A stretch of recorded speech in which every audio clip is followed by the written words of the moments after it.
The new Flan City Council is leading the fight to free their captive city. Heroes are retaking the city block by block from the evil hordes. But don't worry, we at the Retro Zoo Super Show are staying well away from all of that. Live from Kakariko Village.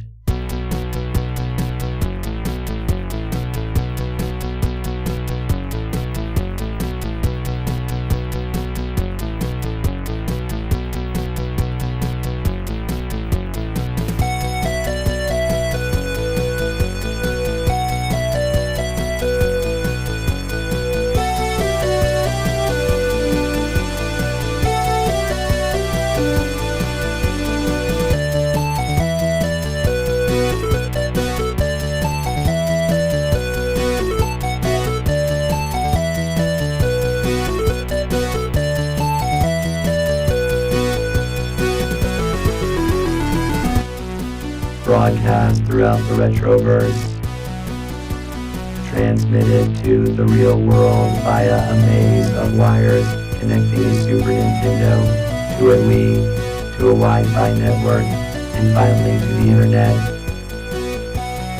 The Techno Funk Boy presents the Retro Zoo Super Show.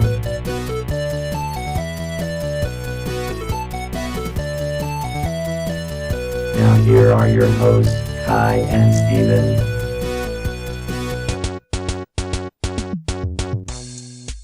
Welcome to the Retro Zoo Super Show, and I am your host, Kai. As always, we're thrilled to be here today. We're kind of in the middle of this tabletop role-playing game series, and having just an absolute blast with it. And this is we're ending the section of this series where we talk about some of the really great games that were directly inspired by specifically Dungeons and Dragons and the whole tabletop RPG scene, and this is like an area that I have not had a ton of experience in, and so it's really been a blast, kind of digging into some of these games and playing some of them and watching a lot of them. Games I did not know existed, and being able to watch those and kind of catch a glimpse into straight stuff I was not allowed to play in the late 80s, early 90s, but I'm an adult now and I can play what I want to, and so I am therefore doing that and just having an absolute blast with it. One of those games is and for those who listened last episode, you know that I am now part of an actual play podcast called Dice and Dreary. And please, if you haven't checked out that episode or you have not subscribed yet, please do check that out.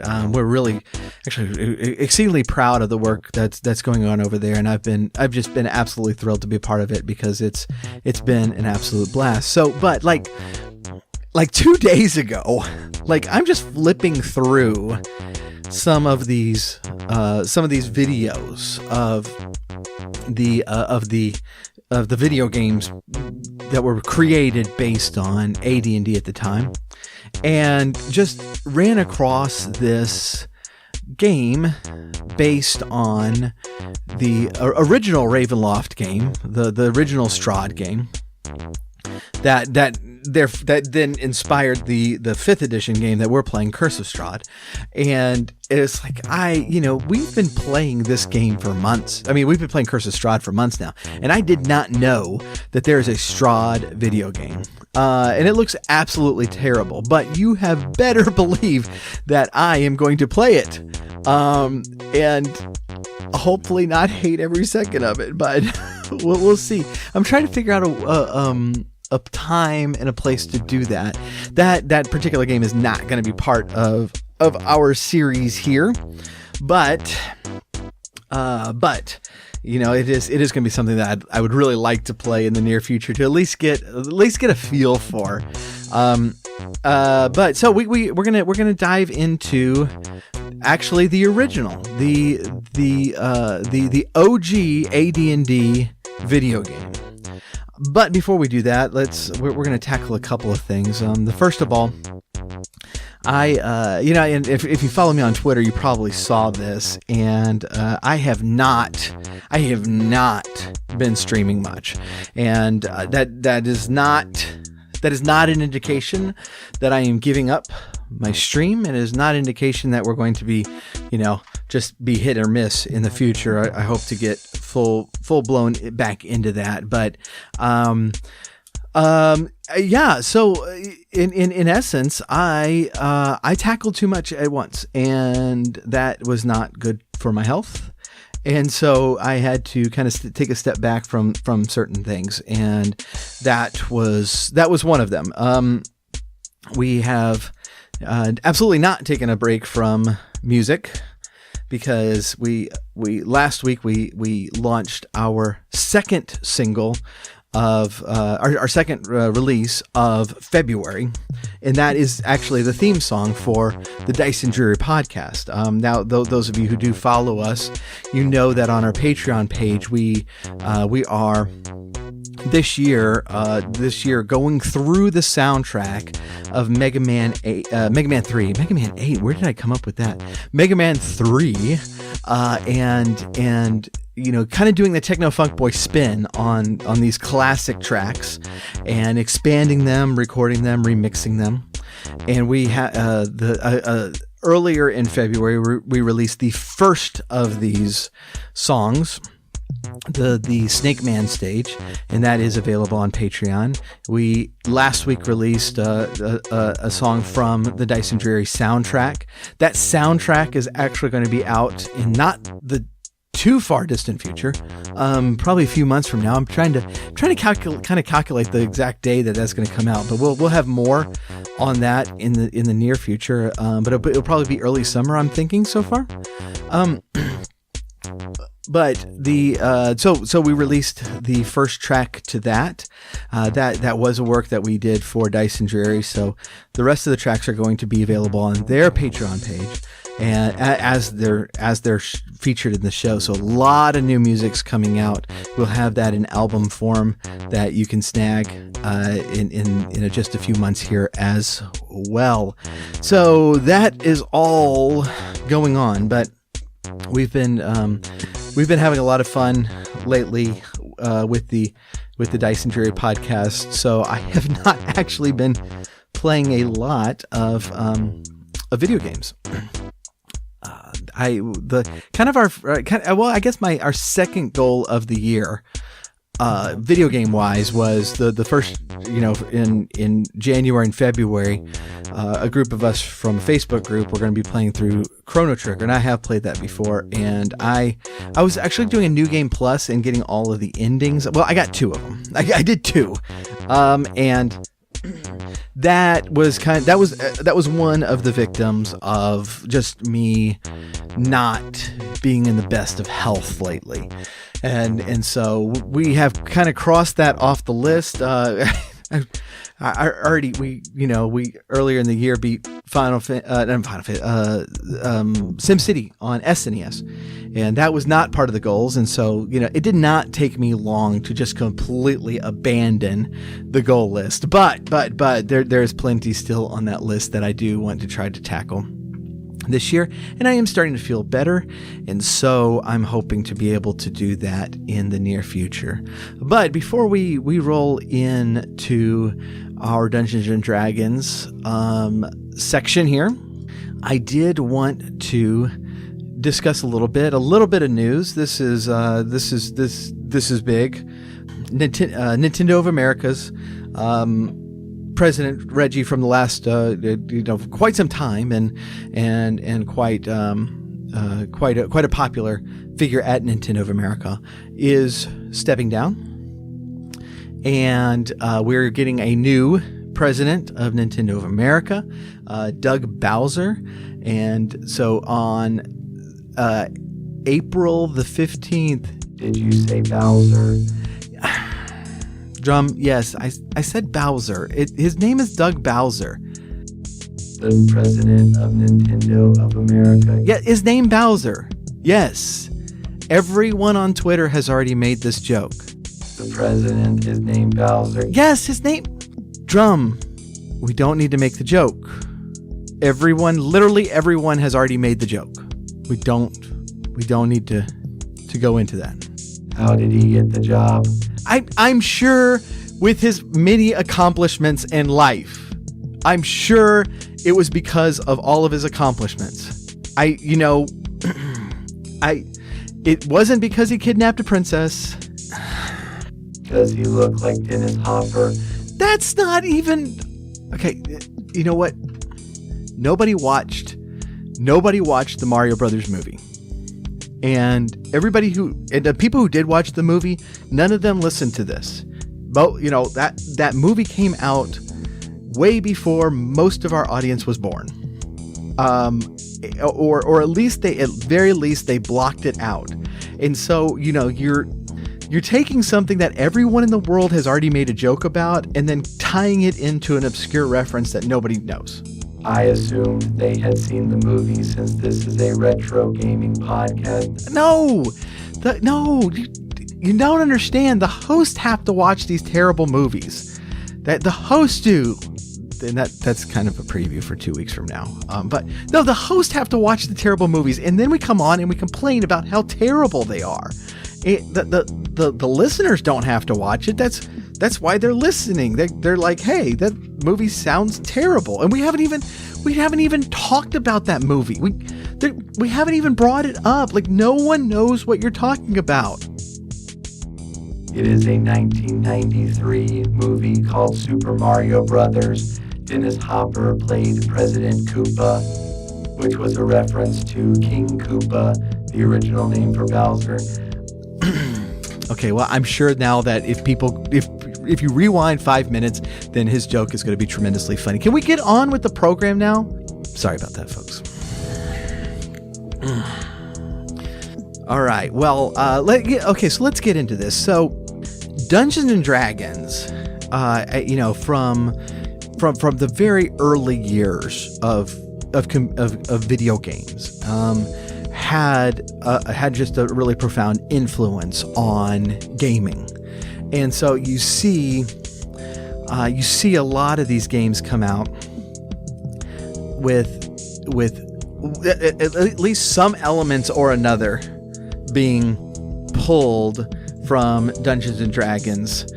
So like in the American role-playing game tradition, you have that kind of initial character creation. You have like the elements of experience and leveling up, and how you're casting spells and stuff. The Japanese RPGs take a lot of those same elements. You don't have that same kind of character creation, but they are pulling a lot from just the way these games are set up, the dungeon crawling elements of it, the random encounters leading to the boss, gathering of equipment, magic equipment. These are all stuff that are just baked into role-playing games on video games. To the point like that, even like the original Final Fantasy game had mind flayers in it, which is specifically a Dungeons and Dragons monster, and so in a lot of ways the influence was very heavy and very, very obvious.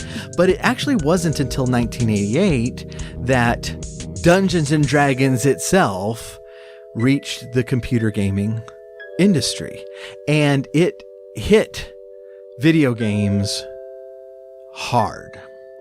This publishing company, Strategic Simulations Inc., or SSI, got the licensing agreement to make Advanced Dungeons and Dragons a game, and they ran with it.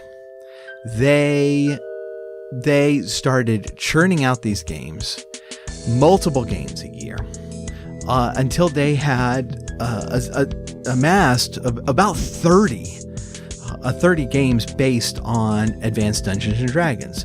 The very first of these was Pool of Radiance. Now, I have to tell you, a story about Pool of Radiance, about what I thought was my first encounter with Pool of Radiance. Is when I was in Boy Scouts, and if you can imagine the elf child Kai, in his uniform getting merit badges, that is absolutely what happened. But there's a magazine that a lot of you will know, especially if you were Scouts. There's a magazine called Boy's Life, and it's a magazine designed for Boy Scouts. And it was actually a really fantastic magazine, and it had a nice big section of comics that were really good. There were jokes in the back. It also had like this section in the back that you could to buy stuff. And I haven't looked at Boy's Life in ages. Actually, I'm going to take a second to see if it's still around. I would not be at all surprised if it is. Let's see. Yeah, no, it's still in circulation. It is. It seems to be going forward. So I can't imagine like that the current Boy's Life does this, but it has like this section in the back where, you can mail order stuff. Well, obviously it wouldn't be mail order today. But you send away for your money, and in 6 to 8 weeks you get something. And so like, you could buy these like X-ray glasses, which is just like these cardboard cutout glasses with just this, I don't know, some sort of kaleidoscopic lens on them. It's essentially wax paper that they put in these cardboard things is essentially what it is. And then you put them on, and apparently you're seeing through X-rays, because that's how that works. I remember like there was one that you could like, it was basically instructions to turn your vacuum into a hovercraft. And even as a child, that did not seem like that was an actual thing to me. And if it did work, then it was certainly not going to hold me or anybody. But this was kind of thing that and it had articles on there related to scouting. But in the comics section, I distinctly remember this one comic in there that was like the comic version of Pool of Radiance. And so later in life, when I got into Dungeons and Dragons, I was like, man, I should try to track that down, because that was really cool. And like, I asked some people who are also Scouts about it, and they kind of glared at me like, no, that wasn't the thing. And so then I went to Google, because Google knows everything. And I'm like, great. And I'll just prove it to them. And I'm sure like there's probably a way just to download, this stuff. So, and I'll be able to read it, and that'll be great. And so I did search for Pool of Radiance comic. Couldn't find anything. I'm trying to narrow it down a little bit in Boy's Life. No, nothing. And I started to doubt myself. I started to wonder if I had just imagined the whole thing. And there were certain scenes in it that like I distinctly remember. So this was a thing, but it's like Google's not turning up any results. And if Google can't find it, even a mention of it, it obviously never existed. So I just this remained a mystery to me until I started preparing for this episode, in which I found, I think it was on, archive.org, where, somebody had like, had saved, PDFs of the old Boy's Life issues. So I picked one at random from the time period that I would have been, a scout, and I kind of flipped to the comics, and I went there, and I immediately recognized the images. They were, just crystal clear to me. And I was like, yes, this is it. This is perfect. This is exactly what I was looking for. This is Pool of Fire. Oh. Yeah, no, it wasn't Pool of Radiance at all. It was science fiction adventure called Pool of Fire. So, with that, let's actually get into Pool of Radiance. So Pool of Radiance. It was the first of these Advanced Dungeons and Dragons games. And it came out in 1988 on DOS, C64, etc. The next year, it hit Apple, and then a few years later, there was a port to NES that was actually quite a bit different. So I watched the DOS version of it, and then I played some of the NES version, and there are some very distinct differences, but they were both really, really interesting and really cool.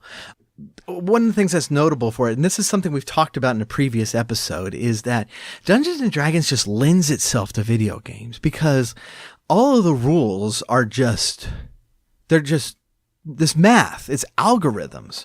And that's literally what computers are built for.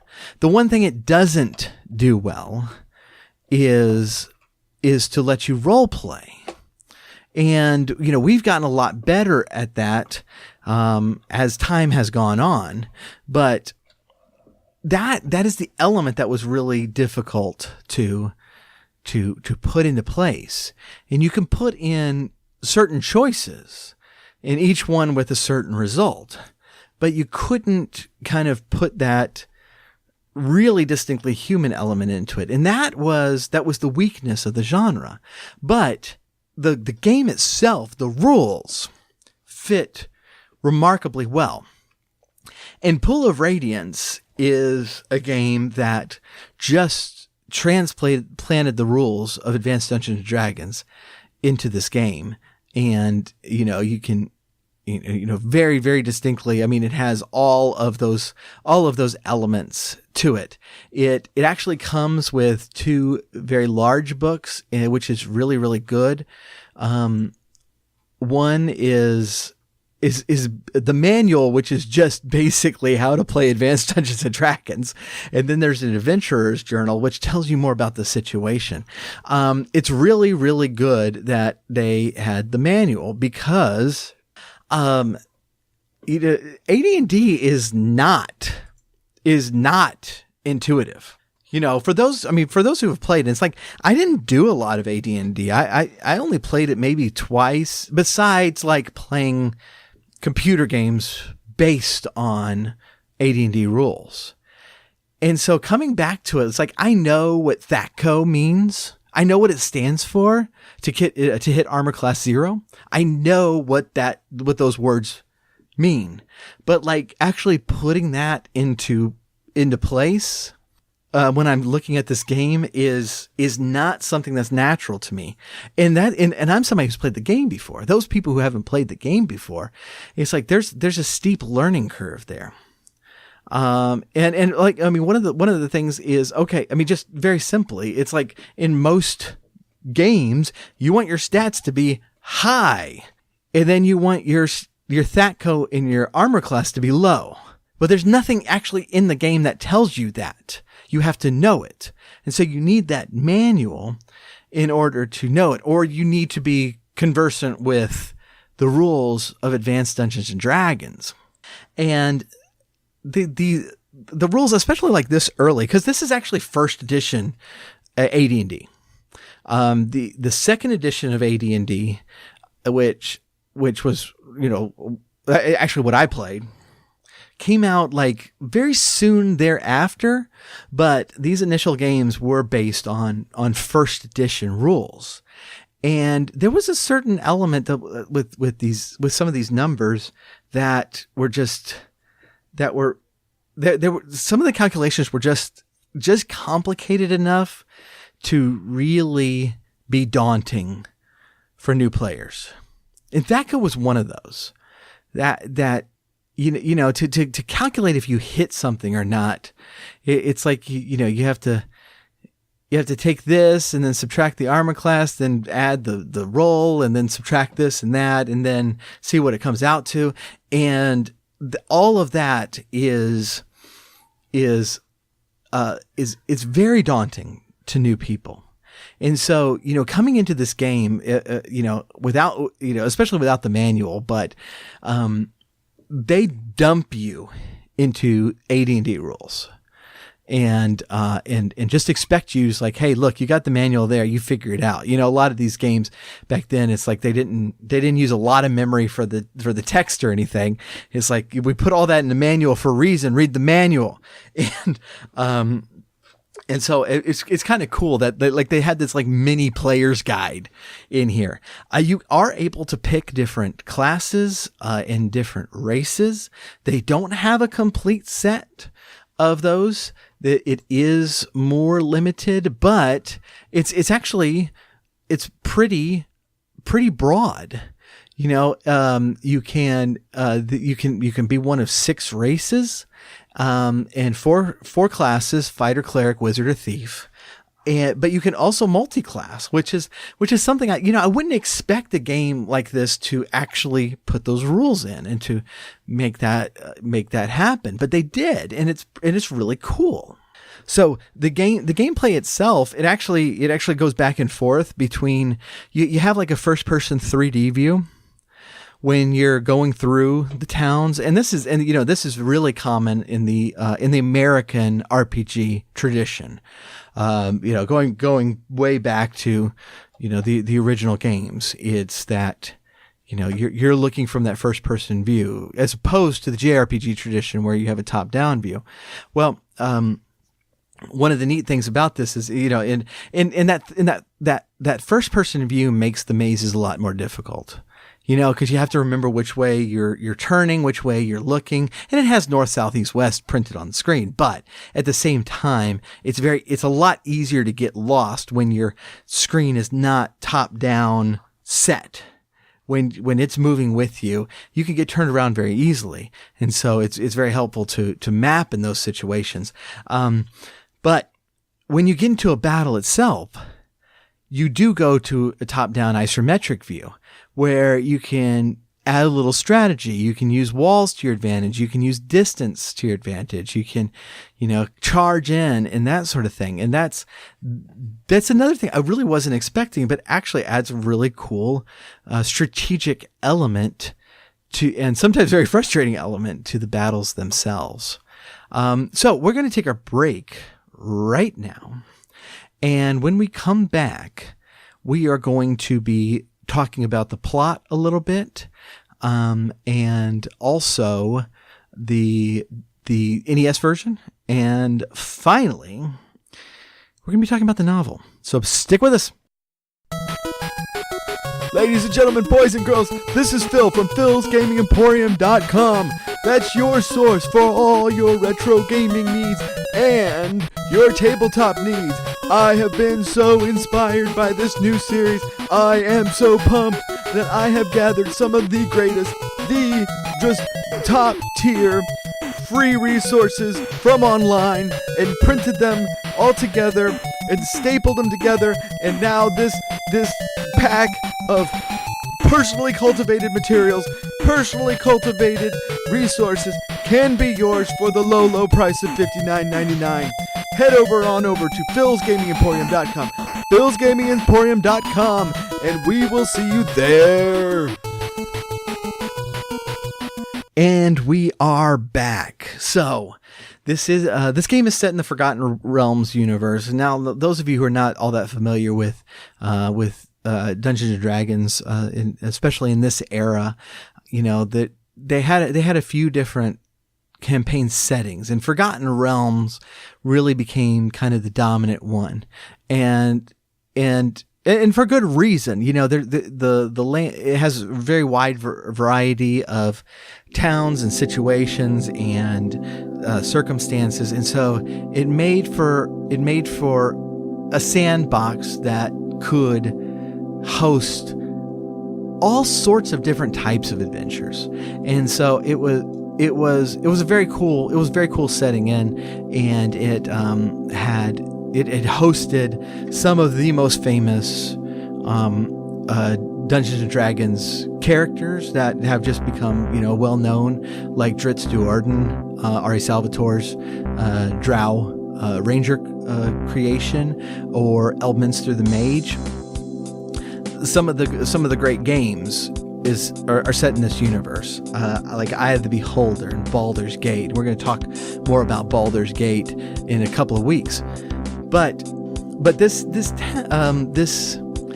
game is set in this town called Flan that has and the surrounding areas, and this town has been victim of several calamities that basically left the city deserted, and a group of people came back to try to resettle the town, but they found that most of it had been overrun by monsters, and so they're hiring adventurers to come in and kind of clear the place out.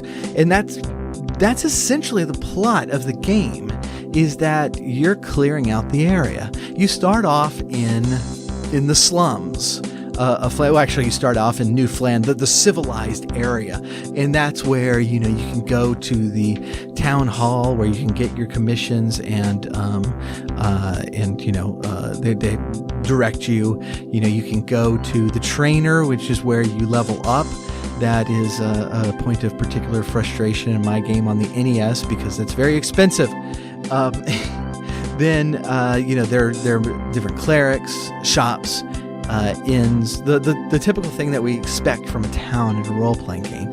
Then you head off into the slums, and there are some set battles that you need to fight, and then there are a certain number of random encounters that you need to fight in order to clear it out. And then once you do, they're like, all right, great, we have an extra section of the city. Now why don't you go face this thing? And so each of the areas have a different theme and a different problem. And so, there's one area overrun with undead, and over in this place you're going to face a vampire, and then over in another place they have a different sort of problem, until you just systematically clean the place out, in which case you finally come to the end, to the castle, where you will eventually come face to face with the Lord of the Ruins, who is this bronze dragon called Tyranthraxis. Now, one kind of cool element of this is if you know Dungeons and Dragons lore, you're like, a bronze dragon? Oh, great! No, he's good, because all of the dragons with metallic color are good dragons, and all the dragons with chromatic coloring are bad dragons. So blue dragons are bad, bronze dragons are good. It's intentionally setting you up there to kind of misinterpret this situation, because this bronze dragon is actually possessed by an evil spirit, and the evil spirit is Tyranthraxis. And so they're definitely kind of playing with your expectations there. So the battles in this game are like epically huge, and that's one of the reasons that you need that top-down view. It's like if you've played a game like Eye of the Beholder, you stay in that first-person view to do the battles, but there's not that many people in front of you, and you don't have that many people on your side. Well, you have 4 people on your side, and perhaps some NPCs to get you up to 6. Well, in this game, your party starts off with 6, and you can also get NPCs, or non-player characters for those who are unfamiliar with the term. Get some NPCs to grow your party even larger, and you can face that many or more of the bad guys. And so you might come across a group of 8 orcs, and it's just this massive melee. This adds this really kind of cool element of excitement there. The battles run on AD&D rules, and so for those who are familiar with the system, you kind of jump in and you get going with it, and it's kind of like working with the graph paper, right? You move your characters along with the grid, and you get close to the bad guy and you say attack, and you hit or not based on the random dice roll. And so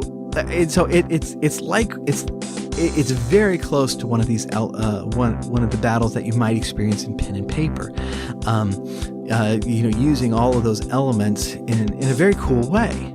And so this is one of the areas of the game that's actually a lot of fun, and it can be very, very clunky. This is a 1988 game, and so there are some parts that you wish went a little bit faster or ran a little bit smoother, but it is a lot of fun having these encounters. It's also ridiculously difficult. I watched some people play, like I said, the DOS version of the game, and then I played the Nintendo version of the game, and it's brutal. It's brutal. Like the people who were doing the Let's Play of it would hit a battle that they'd lose 3 times in and keep having to reset. And I was doing the exact same thing. I was just like, okay, how can I get through this? Because that thing's really tough. And so it's got that old type of difficulty that we really did kind of expect in games in the late 80s or early 90s, when the games couldn't be as long, as like data wise, and so it was harder, so it really made you work to get through it, to get your money's worth. But despite that, the battles really remain interesting. They can get tedious just because of the clunkiness of it. But for the most part, you're really invested in this. When you're setting your players and you're waiting for that text to come up to tell you if you hit or not. It has that kind of excitement that you might have around a table with your friends, rolling the dice and seeing what pops up. It's got that same kind of tension. That's one of the great things about Dungeons & Dragons in general, is waiting for those dice to land, because until they land, you know what's going to hit and you know what's going to miss. But until they land, it can go either way, and that could mean death to your party, or that could mean victory. And that sort of built-in tension is here. And so I was actually having a lot of fun with it. The Nintendo version actually cuts down on both your playable characters and also the enemies per battle. And so, instead of facing 6 orcs with your 6 people, you are going to face 3 orcs with your 5 people. It still has that kind of scale. There are still battles that you're facing 5 different enemies on. But just in general, they've cut down on the number of enemies. I didn't feel like that has taken away a lot from the game. There's some elements that they've kind of simplified. Just simple stuff like in the NES version, you don't have to worry about ammo for your bow. Whereas in the DOS version, you have to make sure you have enough arrows. But stuff like that is few and far between. They basically did actually a really kind of cool port of the game. And so, like a lot of these games of this era, like a lot of the Dungeons and Dragons campaigns, it's a dungeon crawler with not a ton of plot. You are able to make some choices in it, but basically, no matter what kind of character you make, you're being hired to clear out things and kill Tyrant Thraxus. And that's your job, and that's what you're there to do. We haven't quite gotten to the sophistication of how like all the characters might interact and that sort of thing. But at the same time, for what it is, it actually brings a lot. It actually brings a lot to the game. And I found myself, as I'm playing even the NES version, I find myself getting excited about role-playing games, about Dungeons and Dragons. And this whole series has really got me just pumped about tabletop role-playing games and kind of how all of these things connect and being able to play these things with friends and family and playing this, it makes me excited about, like, it's like I said, I wasn't allowed to play these games as a kid. I had a good friend who did, and every once in a while he would tell me about one of the adventures that he and his friends had, and this kind of brings me back to that sort of thing. That it's like walking into the room and not knowing what's going to be there, not knowing what kind of traps are there, not knowing what you're going to find, and so, it's a game that I enjoyed a lot more than I thought I would. I thought like my other experience, at least with console gaming, with Advanced Dungeons & Dragons, was Eye of the Beholder, and I was expecting Eye of the Beholder, and I actually liked this one better. So Eye of the Beholder's later, also SSI.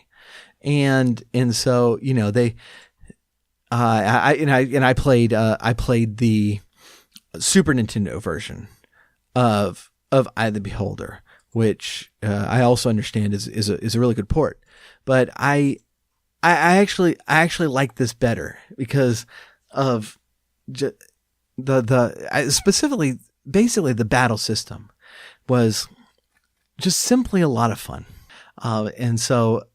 Yeah, this is one of those things, especially if you are nostalgic for tabletop gaming, might be worth a look. I reread. Listen to. I should say. I listened to the audiobook for the novelization. Now, this is a book that I owned. It had to have been college years, which is quite a bit longer ago than I would care to admit. But I read this book, and I read the book because I remembered it from Boy's Life, and I was always so interested. No, it's seriously that's why I got the book. And I really enjoyed it, but I found I really couldn't remember much about it because it has been quite a long time.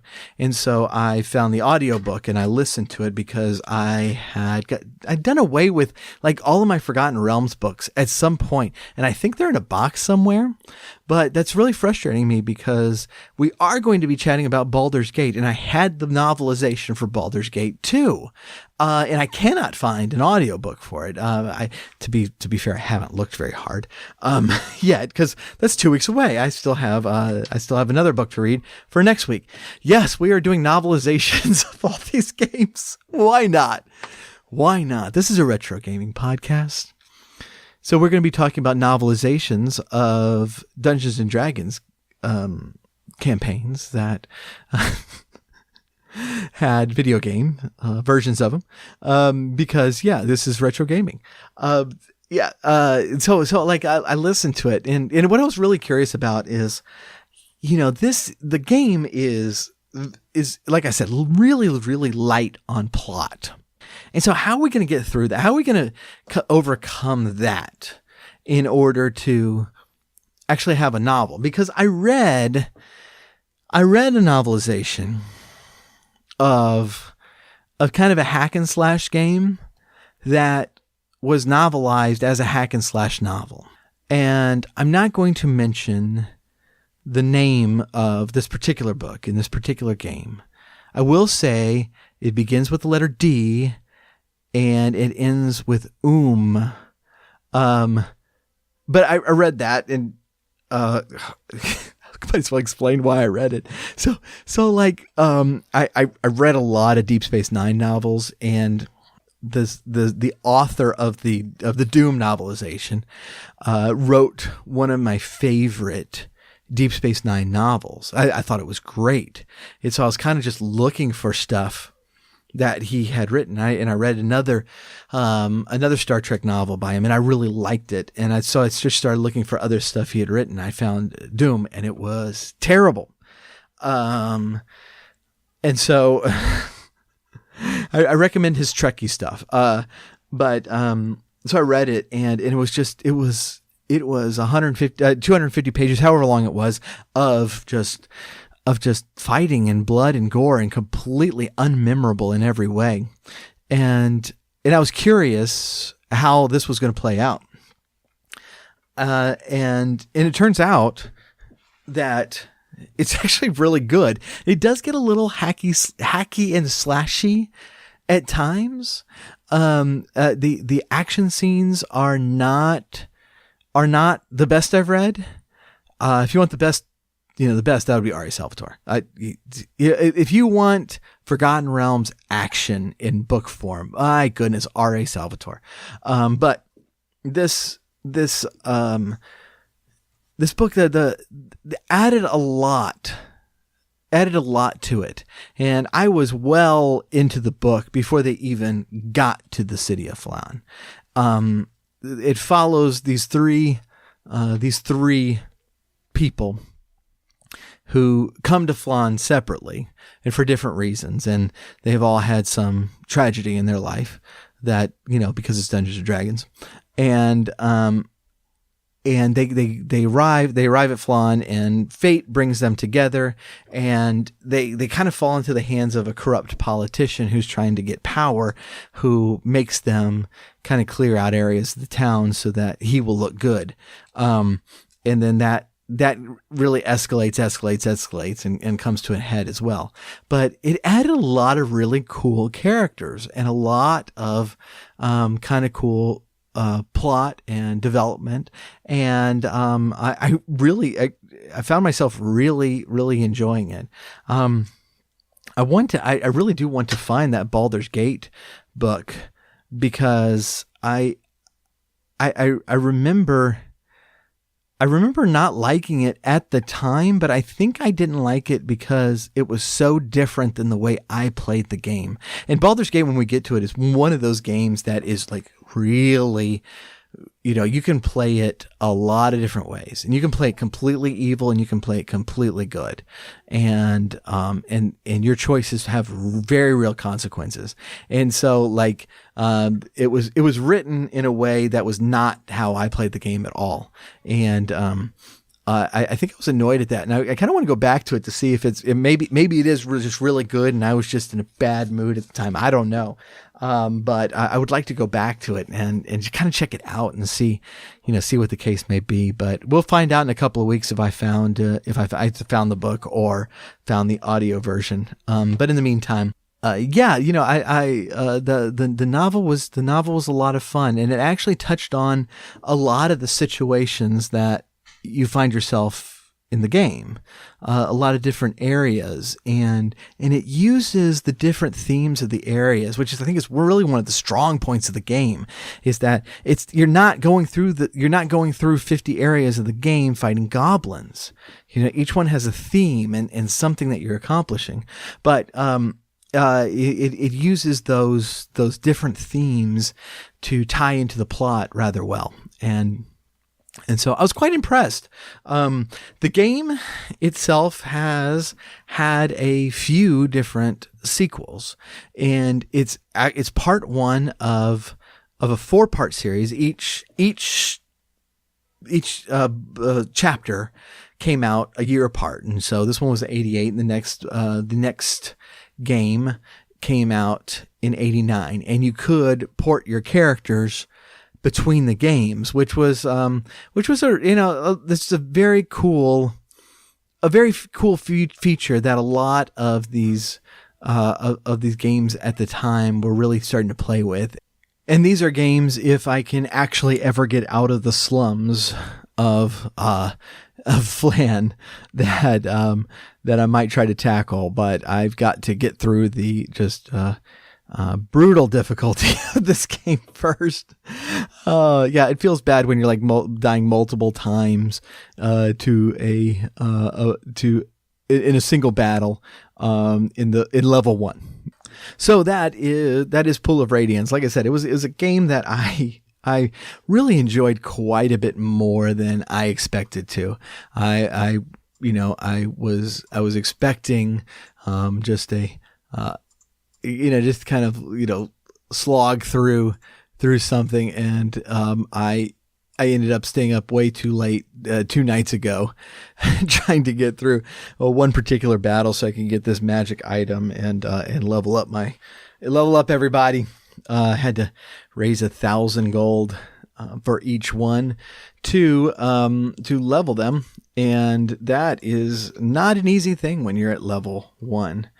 But yeah, I just found myself just really engrossed by the gameplay, and but kind of more importantly, this game spawned, what followed from SSI, just a plethora of Advanced Dungeons and Dragons game, a lot of them based on the stuff they were doing in this game itself. It was the starting game in just a really great a series of Advanced Dungeons and Dragons game that came out very very rapidly.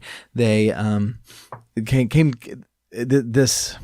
a lot of these games fell into what kind of became known as the Gold Box series because of, they all had kind of a similar cover border that was gold. And, to this day, even though those games only came out over about a 5-year period of time, even today, those games are very highly regarded, and deservedly so. So that is Pool of Radiance. And that will do it for us today. Please do come back next week. We are going to discuss another one of the early SSI games. This one not as successful, but we will get to that then. Really do appreciate you tuning in. Please do check, if you haven't already, please do check out the Dice and Dreary podcast. We're having just a complete blast with that. And so, I do hope that you enjoy it. In the meantime, do check us out on Facebook and Twitter. If you are interested in tagging along this year on Patreon for the new music that's coming out, and as I explained, for the year, we are trying to get a Mega Man 3 track out once a month, going through the soundtrack. The first one is out, plus a bonus track from the Dice and Dreary podcast. We don't normally put up the music at all levels of our Patreon, but we are doing it this year. And for those Mega Man 3 tracks. And so this is one of those things that, look, if you wait for this to come out digitally, it's going to cost $129 per track to get them. But right now, you can get them as they come out for a buck a month, which is $1 a track, plus any bonuses that we throw into there. And so I do hope that you'll check that out at patreon.com/. Until next week, whatever you are playing, I hope that you really enjoy it. And keep in mind that the Techno Funk Boy is the Retro Fun Boy.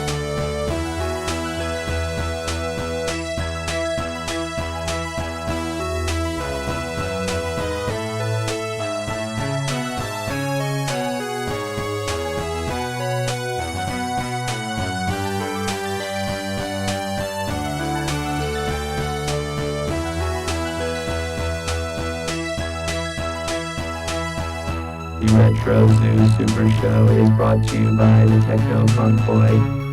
Follow us on Twitter at Techno Funk Boy, on Facebook at the Techno Funk Boy, and sign up for our email list at technofunkboy.com. Also look for us on Spotify, iTunes, and Amazon for music. If you are so inclined, please leave us a 5-star rating and review on your favorite podcast catcher. If you are not so inclined, you are obviously some sort of villain trying to conquer the world.